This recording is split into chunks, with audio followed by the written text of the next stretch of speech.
Selamat pagi dan salam sejahtera untuk kita semua. Pertama-tama marilah kita panjatkan puji dan syukur atas kehadirat Allah Subhanahu wa taala sehingga pada pagi hari ini kita masih diberikan kesempatan untuk menghadiri acara pengibasan 7 jurus BK hebat oleh Ibu Fetri Anggraini. Sholawat dan salam senantiasa kita aturkan kepada baginda kita Nabi Muhammad SAW yang sabarnya kita nantikan di yaumil akhir.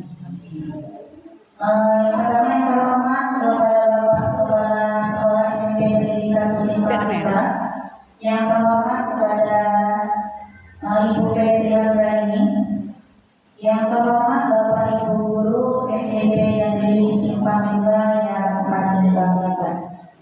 Baiklah, untuk memulai acara kita pada pagi hari ini, adanya kita melafalkan lafaz basmalah. Bismillahirrahmanirrahim. Acara selanjutnya yaitu sambutan dari Bapak Kepala Sekolah SMP Negeri 1 Simpang Lima kepada Bapak Samsiat SAG, dipersilakan. Bismillahirrahmanirrahim. Assalamualaikum warahmatullahi wabarakatuh.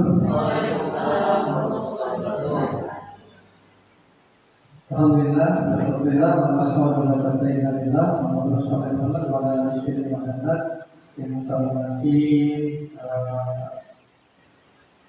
Bapak Ibu Wakil, yang saya hormati Narasumber Menteri, yang saya hormati Bapak Ibu sekalian. Alhamdulillah, pada hari ini kita bisa berkumpul dalam rangka untuk diseminasi 7 jurus BK hebat. Mudah-mudahan ini akan mendapatkan informasi dari kita semua dalam kegiatan kita. Salawat dan salam kita haturkan kepada guru kita Nabi kita Muhammad SAW. Mudah-mudahan kita selalu dapat sama di dalam hati. Bapak Ibu yang saya hormati, kita salah satu yang terpilih gurunya untuk pelatihan BK di pusat Sipanjur. Tidak satu kecamatan itu kata satu di Sipanjur. Alhamdulillah apa itu kita salah satu terpilih sehingga ada guru kita yang mendapatkan informasi tentang bagaimana itu kegiatan jurus 7 jurus BK hebat. Apa isinya nanti kita dengar bersama-sama. Kemudian ini ditujukan bagi kita, informasi bagi kita untuk bagaimana melakukan pelajaran di kelas nanti. Kemudian barangkali dari saya cukup belum kegiatan ini. Maaf tidak kekurangan kepada perhatiannya. Assalamualaikum warahmatullahi wabarakatuh. Waalaikumsalam warahmatullahi wabarakatuh. Terima kasih kepada Hasan atas sambutannya. Berikutnya kita memasuki acara inti yaitu pengibasan 7 jurus BK hebat yang akan disampaikan langsung oleh Ibu Fetri Anggraini. Kepada Ibu Fetri dipersilakan. Terima kasih kepada moderator Ibu Santi. Bismillahirrahmanirrahim. Assalamualaikum warahmatullahi wabarakatuh. Waalaikumsalam warahmatullahi wabarakatuh. Selamat pagi Bapak Ibu semua, salam sejahtera bagi kita semua. Bersyukur kehadirat Allah Subhanahu wa taala yang telah memberikan kesempatan kita berkumpul di ruangan ini dalam rangka kami bisa mengikhlaskan ilmu yang kami pelajari selama 4 hari kemarin dengan tema 7 jurus BK hebat. Mengapa harus diikhlaskan dulu? Salah satunya karena ada guru wali seperti itu Bapak Ibu ya. Itu kami hanya menyampaikan pesan dari Bapak kita. Salawat serta salam tak lupa kita lakukan, kita ucapkan kepada baginda Nabi besar agung kita Muhammad SAW yang insya Allah sampai akhir kita memberikan dia nanti amin ya rabbal alamin. Langsung aja ya Bapak Ibu ya. Jadi kami akan memberikan 7 jurus BK hebat walaupun hanya sekilas ya, hanya sekilas karena waktu kita pertama itu jurus pertama yaitu kenali potensi. Jadi sebenarnya materinya ini harus sesuai dengan ini Bapak Ibu ya. Aktivitas, referensi, konsep dan aplikasi. Jadi karena waktu kita terbatas, kalau tidak kita sampaikan sekilas saja. Nanti ini akan kami kirimkan untuk simulasi asesmennya di grup ya. Bapak Ibu bisa nanti mencoba untuk siswa-siswanya yang berada dalam kelas. Asesmennya ini ada asesmen dengan potensi, yang kedua kecerdasan, daya belajar, semuanya akan kirim nanti linknya. Jadi nanti di sana terlihat anak-anak gaya belajarnya seperti apa dan mereka memiliki potensi seperti apa. Lihat dulu Bapak Ibu ya videonya.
Oke Bapak Ibu, di sini sudah terlihat salah satu anak yang memiliki potensi ya.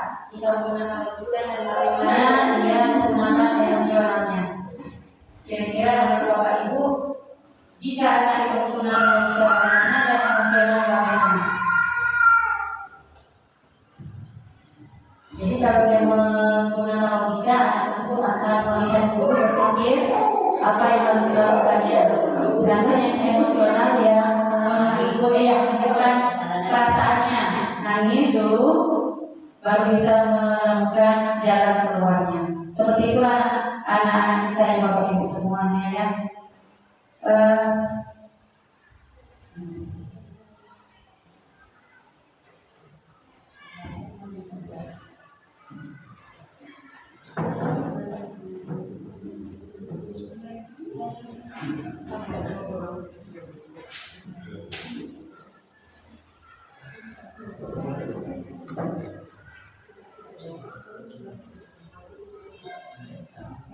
Jadi di sini Bapak Ibu ya, terlihat ini bergeser kecerdasan. Jika anak itu memiliki kecerdasan, yaitu pendalamannya berulang-ulang, dan kedua kreativitas serta ketiga pemecahan masalah.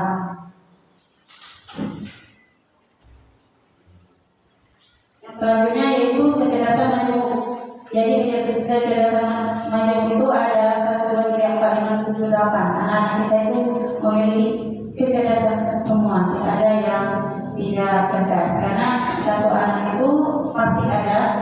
Ini sudah saya berikan ke anak-anak 7, 8, 9. Ternyata mereka punya kecerdasan interpersonal, mereka punya linguistik verbal, punya seperti contoh-contoh seperti ini Bapak Ibu. Kita ambil contohnya satu Bapak Ibu. Ini kecerdasan termasuk di mana Bapak Ibu?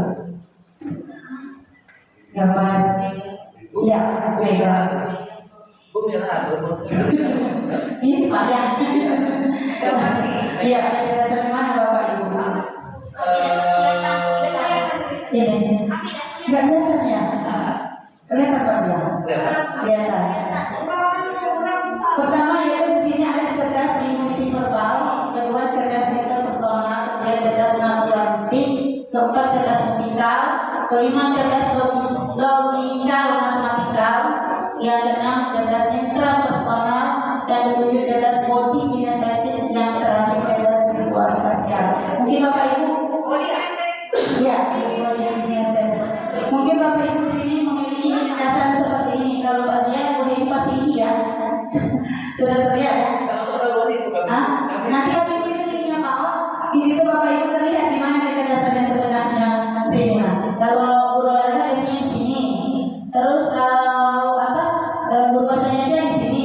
emosi verbal.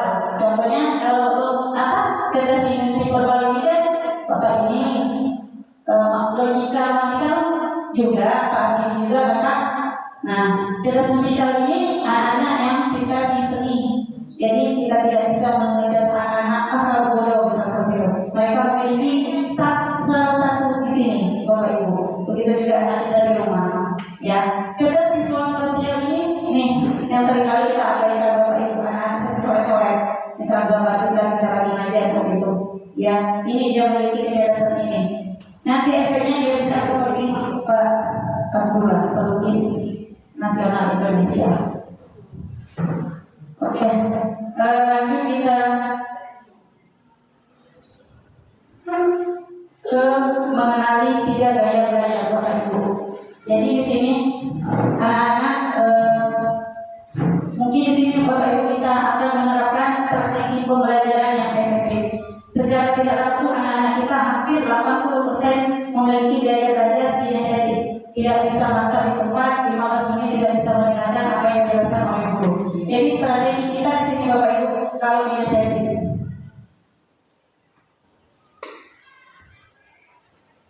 Nah, gunakan permainan edukatif, simulasi, serta aktivitas fisik dalam pembelajaran seperti berdiri sambil berjalan antar pos. Jadi itu yang kami terapkan ke anak-anak yang kinestetik. Karena di dalam kelas itu hanya dua orang yang memiliki gaya visual yang memperhatikan sesama wajah gurunya. Yang selanjutnya itu di sini ada mengenali potensi karir masa depan yang model Riaset. Di kurikulum mereka ada Riaset ya. Nah, jadi Bapak Ibu di sini kalau dia potensi karir masa depannya fisik, real, ini contohnya mekanik, tukang, listrik, teknik, polisi dan petani. Jadi itu profesi yang akan mereka jalani nanti. Yang kedua di sini jika mereka artistik, kreatif itu seniman, penulis, aktor, desainer, musisi dan arsitek. Langsung aja Bapak Ibu langsung ke konvensional struktur akuntan, profesi yang akan mereka jalani ke masa depan. Langsung Bu, jangan sebentar lagi next terus. Oke, selesai Bapak Ibu untuk jurus kenali potensi. Kita lanjut ke jurus kedua yaitu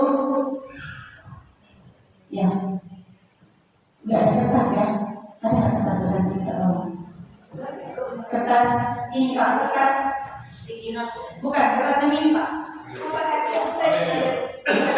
Semua ini kalau ada ya satu harus rapi.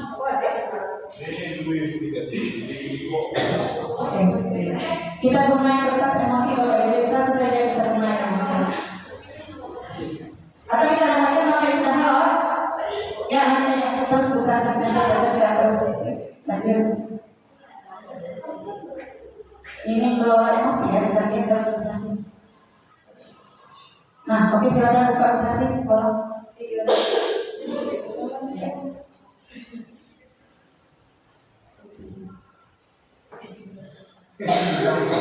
Here's how I keep track of all my tasks. I start by writing up everything I need to get done. Sebagai mahasiswa baru, Rudy masih menikmati suasana baru. Di hari yang indah, pagi yang cerah, Rudy jalan ke kampus dengan sulitnya. Tiba-tiba ada motor lewat genangan air dan bercibrat Rudy. Pagi yang cerah jadi penuh amarah. Untung ada WA. Mama baru transfer uang bulanan. Dia merasa saldo bertambah. Rudy buka sosmed sekalian. Baca postingan yang tim sepak bolanya Yakel. Sebagai penerima setia, ia wajib komen. Di kelas ada kabar, dosen berhalangan hadir. Rudy pun melipir ke kantin Pak Tohir. Di kantin, Rudy antri. Ternyata ada Susi, kecengan Rudy. Dengan heroik, Rudy mentraktir Susi. Tapi pas di kasir, Rudy sadar dompetnya ketinggalan di kosan. Itulah cerita Rudy hari ini. Peristiwa datang dan pergi, emosi silih berganti. Kalau kita tak bisa mengenali dan menjadi belok diri, maka suasana dan lingkungan akan pegang kendali. Teknis marketing, propaganda hingga provokasi tahu persis bagaimana memanipulasi emosi. Banyak hoax yang menyentuh emosi, menggerakkan hati, dan akhirnya menggerakkan jempol untuk ikut menyebarkan. Konflik perang saudara dan aksi terorisme kebanyakan berawal dari pemanfaatan ketakutan dan perasaan terancam. Emosi itu alam jiwa yang memberi rasa pada dunia. Tanpa emosi, hidup ini tawar dan hambar. Tapi jika emosi jadi raja, maka kita akan jadi budaknya. Kita tak beda dengan termometer. Panas naik angkanya, dingin turun ukurannya. Itulah sikap reaktif. Kita gak pernah bisa mengendalikan cuaca dan peristiwa, tapi kita bisa mengendalikan cuaca jiwa kita. Sekarang Rudi sedang belajar jadi pengendali emosi. Setiap ada peristiwa, gak langsung bereaksi. Tarik nafas sambil mengamati. Rudi gak mau lagi jadi termometer yang suhunya ditentukan suasana sekitar. Rudi mau jadi stabilizer. Meski tegangan naik turun, aliran listrik tetap stabil. Atau kulkas, meski di luar panas, dalam tetap adem. Bagaimana dengan kamu? Apakah kamu termometer atau stabilizer? Ya, Bapak Ibu, jadi posisi kita posisi siswa. Jadi emosi kadang-kala anak salah menafsirkan emosi itu marah. Jadi salah satu, yang kedua jurusnya yaitu kelola emosi. Jadi emosi itu mengekspresikan ungkapan perasaan kita dalam mengekspresikan dewan baca indera kita. Salah satunya tadi siswa juga ada 3 tipe, guru juga ada 3 tipe, stabilizer, termometer, dan apa tadi? Kulkas. Jadi pada kita saya juga terkadang bisa termometer, bisa ada kasus naik kita, tiba-tiba kita langsung down seperti itu ingin. Atau memang ya kita ada 3, mungkin kita stabilizer atau mendinginkan ketika ada masalah atau dari termometer.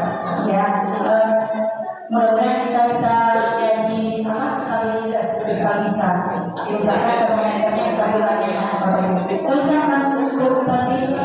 Oke, lanjut ke selanjutnya. Yang ketiga, jurus ketiga yaitu resiliensi. Apa itu resiliensi? Coba tolong dibuka lagi Bu Santi. Resiliensi. Ya. Resiliensi. Resiliensi di sini yaitu daya lenting Bapak Ibu dengan memadukan pola pikir bertumbuh atau growth mindset. Jadi terkadang anak-anak itu udah sampai menjaga tugas, pulang tidur. Nah, di sana lagi yang mampu bertahan keluar dari kesulitan. Ini kita punya resiliensi, daya juang, daya bangkit kembali, bisa bertahan dalam situasi yang ada. Sangat penting untuk anak-anak kita, karena anak kita seringkali terjebak dalam kegiatan mereka yang rutinitas seperti itu terus. Jadi resiliensinya salah satunya seperti ini. Ketika anak-anak dibully, resiliensi yang kita tumbuhkan. Ya Bapak Ibu, karena kenapa? Contoh dari yang tidak memiliki resiliensi yaitu bisa bunuh diri. Ada bawah saja kalau harus ke bawah terus lanjut. Ini resiliensi Bapak Ibu ya. Ya, ini. Ya, sebentar.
Ini Bapak Ibu, saudara kita, bukan siswanya. Kita terkadang orang resistensinya kadang turun, kadang ada ya.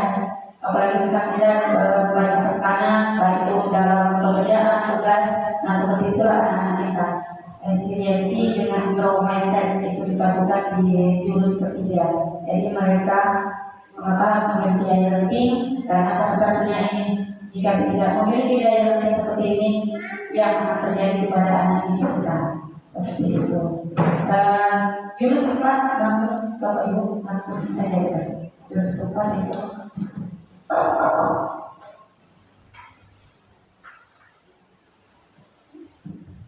jaga konsistensi. Di sini materinya itu ada kesadaran, kebangsaan, disiplin positif, ataupun tombol keajaiban kesadaran internal.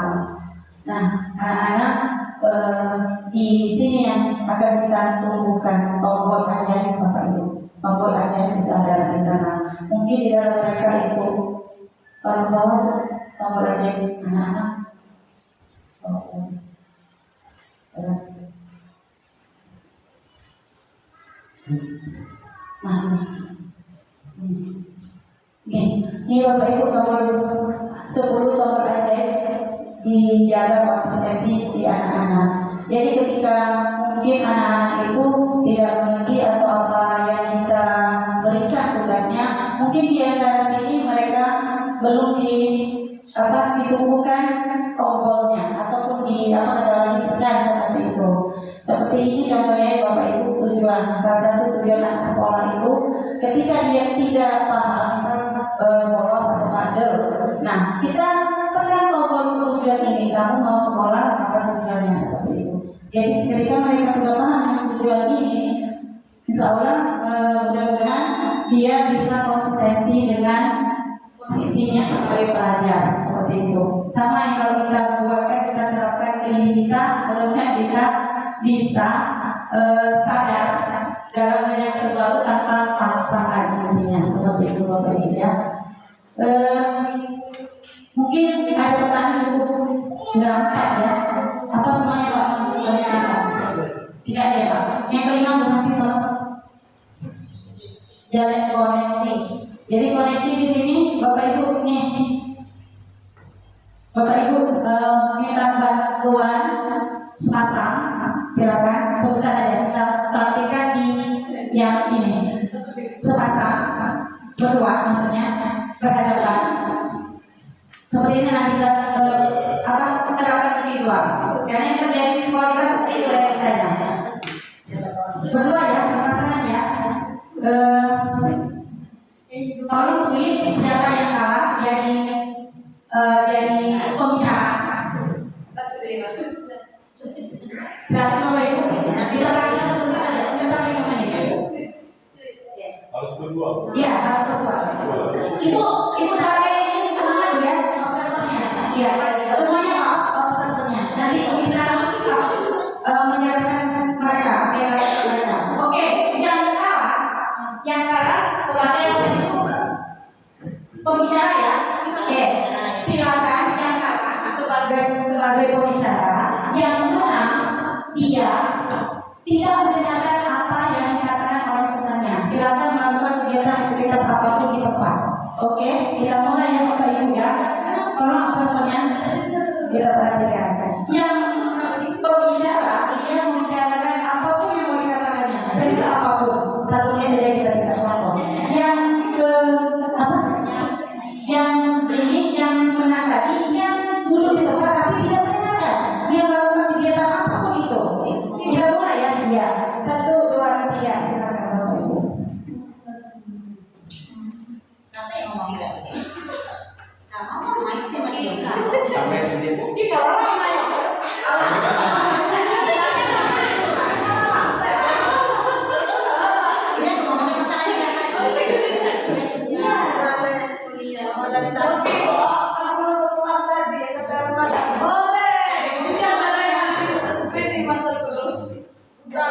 Iya. Sampai ada pasangan.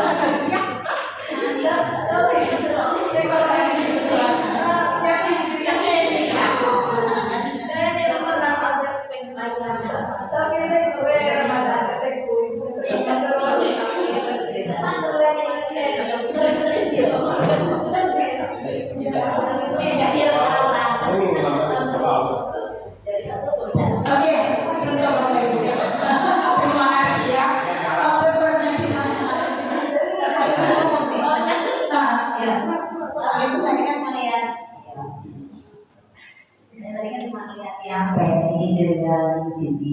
Nah, Peggy itu ngomong terus tapi tidak melihat ke arah Siti, si Peggy-nya ngomongnya ke depan. Terus Siti-nya tuh udah berhadapan. Berarti menurut saya mereka tuh tidak ada jalinan koneksi gitu. Mereka berdua itu ya. Dari saya melihat punyanya Pak Guru nih, yang ngomong tadi mereka sambil mantap. Jadi mungkin mereka dari koneksi saling menghargai. Ini yang pembicara Bunces, coba Bunces ceritakan. Bagaimana tanggapan ibu ketika dia berbicara temannya seperti ini?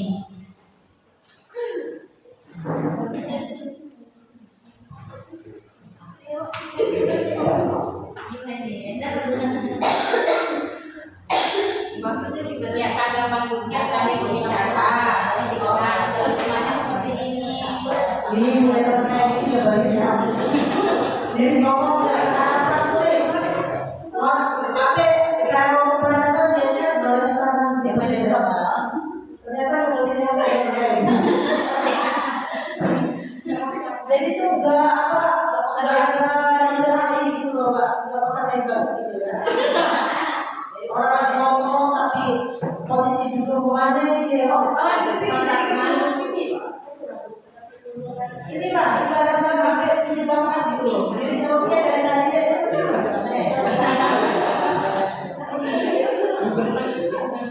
Oke, terima kasih. Jadi Bapak Ibu inilah salah satunya yang menjadi koneksi dan keterampilan mendengar aktif. Jadi kita di kelas dan saudara kelas seperti itu ya kalau ngomong anak tidak mendengarkan. Nah, tolong ketika anak ribut buat seperti ini Bapak Ibu, buat mereka seperti ini. Nah, jadi mereka mempraktekkan bagaimana ketika mereka mendengar pokoknya sibuk sendiri dengan kegiatannya. Nah, jadi mereka bisa memahami perasaan kita sebagai tenaga pengajar. Oh, nggak enak ternyata kalau kita ngomong didiamkan seperti itu ya. Jadi salah satunya untuk keluarga emosi bisa ke sini kita memberikan praktek dengan keterampilan mendengar seperti itu. Nanti diganti dipalingkan posisi mereka seperti itu. Mana yang enak mau dengar atau yang tidak didengarkan seperti itu ya. Ya, jadi koneksi di sini sangat penting dalam menyelesaikan masalah. Ya, tapi Bu Santi tenang karena kolaborasi. Ya, jadi di sini Bapak Ibu bangun kolaborasi, namanya kolaborasi semuanya di rumah guru kali. Karena silakan Bapak langsung Pak, tahan Pak. Kolaborasi berarti antara semuanya ya Bapak Ibu ya, apalagi kita ada guru wali nanti guru wali berkolaborasi dengan guru BK. Nah ini yang jadi pertanyaan Bapak Ibu, banyak yang bertanya kenapa pekerjaan guru BK diambil oleh guru wali seperti itu. Mungkin salah satunya banyak yang kita jawab. Kenapa? Guru wali itu salah satunya dia hanya mendengarkan dari siswanya kemampuan potensi akademiknya. Ketika anak mau mengeluarkan, mau bercerita, kita sebagai guru wali maha Bapak Ibu ya, memberikan layanannya hanya sebagai di akademiknya saja. Tapi ketika anak minta, Bu, besok saya mau tanya lagi dan sebagainya lagi, tolong Bapak Ibu balik ke guru BK. Nah itulah peran guru BK setelah dari guru wali. Hanya guru wali di situ potensi akademiknya. Ketika anaknya mau mengungkapkan mengapa pelajaran matematika agak suka, dia layanannya balik ke guru BK, evaluasi di sana. Ya Bapak Ibu ya. Jadi Bapak Ibu tidak menampung masalah anak dalam mengapa dia suka belajar matematika, kenapa dia matematikanya kecil. Silakan alihkan ke guru BK. Karena guru wali hanya sebatas di kemampuan akademik saja. Oke, lanjut Bu Santi. Ya, terakhir yaitu jurus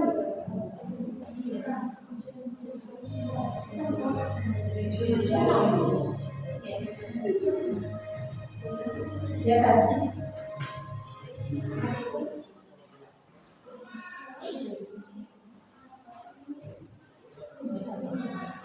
Terakhir di sini apa itu jurusnya terakhir menata situasi.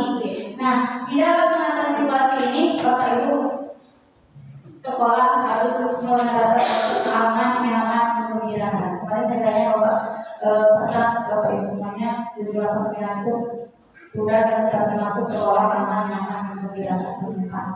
belum. Mungkin banyak faktor di sini lah faktornya. Risikonya Bapak Ibu ya, mungkin suasana kita, mungkin alam kita, mungkin kegiatan belajar mereka, situasi kita. Jadi intinya yang terakhir itu sekolah harus menciptakan aman tidak ada kuliah, tidak ada perhubungan sebagainya, nyaman ketika mereka belajar, menerima pelajaran dari kita dan menggembirakan, terakhir harus menggembirakan biar mereka semangat motivasi bisa sekolah kembali. Sampai sini Bapak Ibu, terima kasih atas perhatiannya hari ini secara singkat, walaupun tidak semuanya. Nanti akan kami bagikan semuanya ini di grup 117 di grup ayat. Sebenarnya belum boleh, tapi karena untuk sekolah kita bisa 3 konsep tadi aman, nyaman, menggembirakan, akan kembalikan. Terima kasih atas perhatiannya. Wassalamualaikum warahmatullahi wabarakatuh.